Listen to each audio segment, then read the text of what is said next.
les gens ne passent pas de temps avec eux-mêmes. Quand je demande aux gens s'ils le font, ils me disent « Oh si, je passe du temps seul. Tous les soirs, je promène mon chien pendant une demi-heure. C'est mon moment. » Et je réponds « Non, c'est le temps que vous passez avec votre chien. Passer du temps avec soi, c'est rester assis sur une chaise, chez vous ou sur le sol, les jambes en tailleur. Vous savez, pas de musique, pas de téléphone, aucune distraction, les yeux fermés, à passer du temps avec vous-même. » Qu'allez-vous dire sur votre lit de mort? Qu'allez-vous faire de votre vie pour, une fois arrivé au bout, vous retourner et dire que c'était spectaculaire?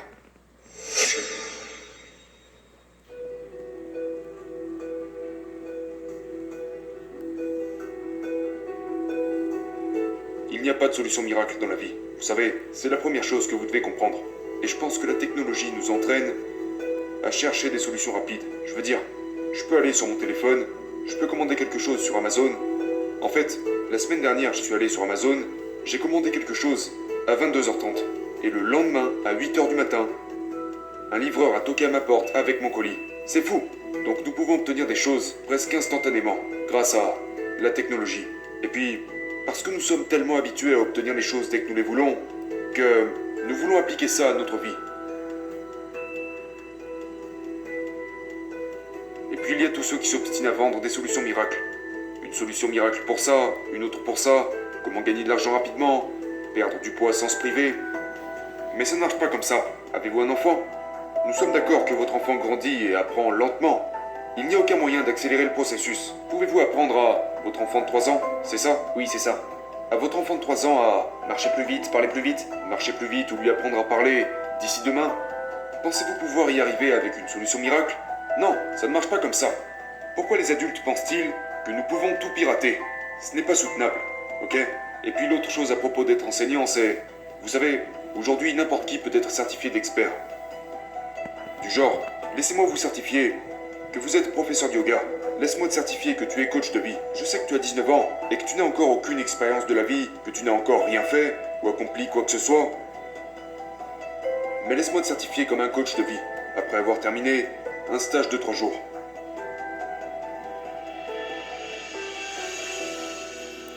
Il ne s'agit pas seulement de s'entraîner, mais d'entraîner son esprit. Vous savez, l'esprit est comme un muscle. Et vous devez le modeler dans le but de pouvoir accueillir une nouvelle façon de penser, une nouvelle façon de se comporter, et, vous savez, façonner et cultiver cette toute nouvelle configuration. Et cela n'est possible qu'à travers la répétition, la patience, et un long travail acharné à refaire la même chose encore et encore. Une bonne amie à moi est médaillée d'or aux Jeux Olympiques. Elle a remporté la médaille d'or de beach volley. Et elle m'a dit qu'elle avait un coach incroyable. Elle m'a dit qu'à un moment donné, son coach lui avait fait travailler sur les terrains de volleyball, son jeu de jambes, pendant 6 mois sans ballon. Donc elle s'est entraînée pendant 6 mois sur le sable, sans ballon. Et vous savez, elle a fait tout ce que son coach lui a demandé de faire. Bien sûr qu'elle a grogné, mais elle l'a fait. Et c'est le genre d'entraînement que la plupart des gens ne veulent tout simplement pas suivre. Vous savez, et je pense qu'il y a tellement d'enseignants aujourd'hui qui cherchent des solutions rapides, parce qu'ils n'ont jamais été formés de la bonne façon. Et ensuite ils vont juste enseigner ça à leurs élèves. Donc ils se contentent de trouver la solution la plus simple et rapide pour aller du point A au point B. Ils ne comprennent pas qu'il y a tout un chemin d'apprentissage traditionnel à suivre et à développer sur une longue période de temps. Et c'est vraiment ça qui crée la maîtrise à un certain niveau. Au monastère, nous vivons une vie célibataire, dans un monastère cloîtré, loin de notre famille, nos amis, nos proches, vous savez, à nous réveiller tôt le matin, suivre une discipline très stricte, d'entraînement, à manger 3 repas par jour. Ça prend 36 ans avant d'être qualifié d'enseignant. 36 ans. Moi qui n'y ai vécu que 10 ans, j'en suis encore très loin. Je suis encore un étudiant. Vous savez, les réseaux sociaux encouragent tout ça. Je veux dire, si vous regardez les publications de la plupart des gens, c'est incroyable. Si vous défilez, si vous faites défiler 1000 posts, sur 1000 posts, 999 posts sont des photos de leur visage, des selfies. Et je pense que les médias sociaux ont rendu les gens extrêmement égoïstes. Aujourd'hui, les gens ne pensent qu'à eux-mêmes. Vous savez, voilà ce que je fais, regardez-moi ici, regardez-moi là-bas. Qui est véritablement l'opposé du fait de vivre dans un monastère. Là-bas, tout est lié au fait de servir.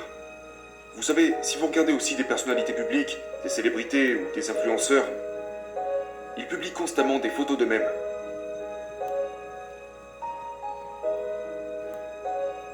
En tant que moine, il y a 3 qualités qui sont très importantes à cultiver. L'humilité, l'obéissance et la réactivité. L'humilité, l'obéissance et la réactivité. L'humilité, c'est savoir que je ne sais rien.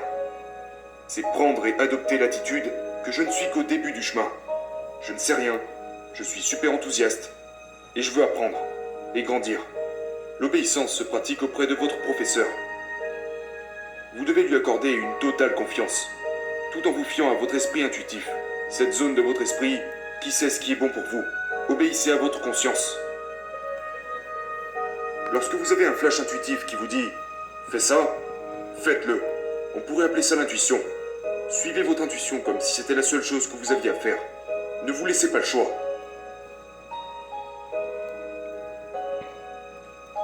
Si l'on décompose l'esprit en 3 parties, nous avons l'instinctif, l'intellect et l'intuitif. L'esprit instinctif aime la répétition. C'est la nature même de l'esprit animal. Il aime la répétition. L'esprit intellectuel aime la nouveauté. C'est pourquoi cette partie de votre esprit peut être fascinée par Internet, mais se laisser piéger par Internet. Parce qu'Internet a toujours quelque chose de nouveau à vous proposer.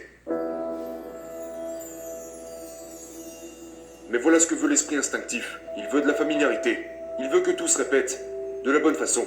Et quand tout se répète de la bonne façon, il se sent en sécurité.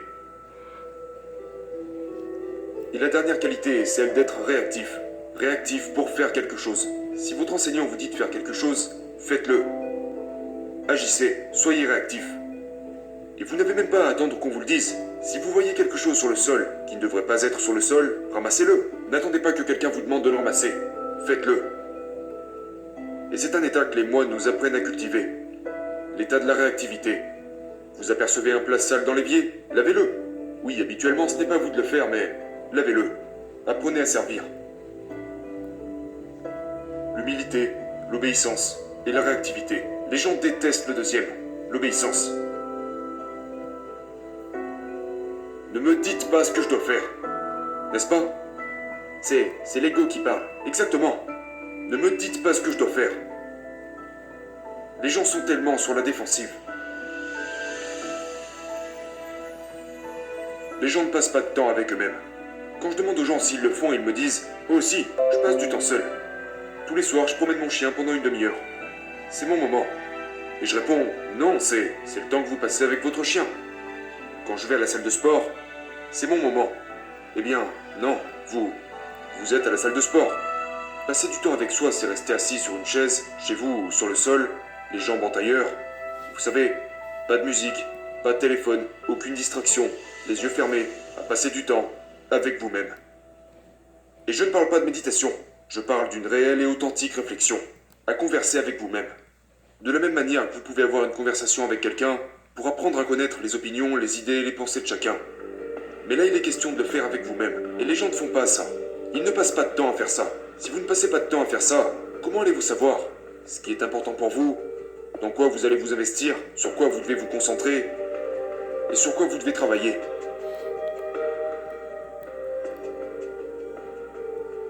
À partir du moment où l'alarme retentit, ils tendent le bras vers la table de chevet, ils attrapent leur téléphone, éteignent l'alarme, regardent toutes leurs notifications et commencent à caresser leur téléphone. C'est comme ça que les gens se donnent du plaisir aujourd'hui, en caressant leur téléphone. Faites ce travail maintenant, afin que vous puissiez passer le reste de votre vie à vivre une vie qui correspond à votre objectif. Une fois que vous avez trouvé ce que vous voulez, que vous avez trouvé votre véritable vocation, vous pouvez alors passer le restant de vos jours à vivre en harmonie avec cette vocation. Vous savez, quand mon maître était en train de mourir, l'une des dernières choses qu'il a dit sur son lit de mort, c'était « Quelle vie incroyable! Je ne l'aurais pas échangé contre quoi que ce soit de ce monde. »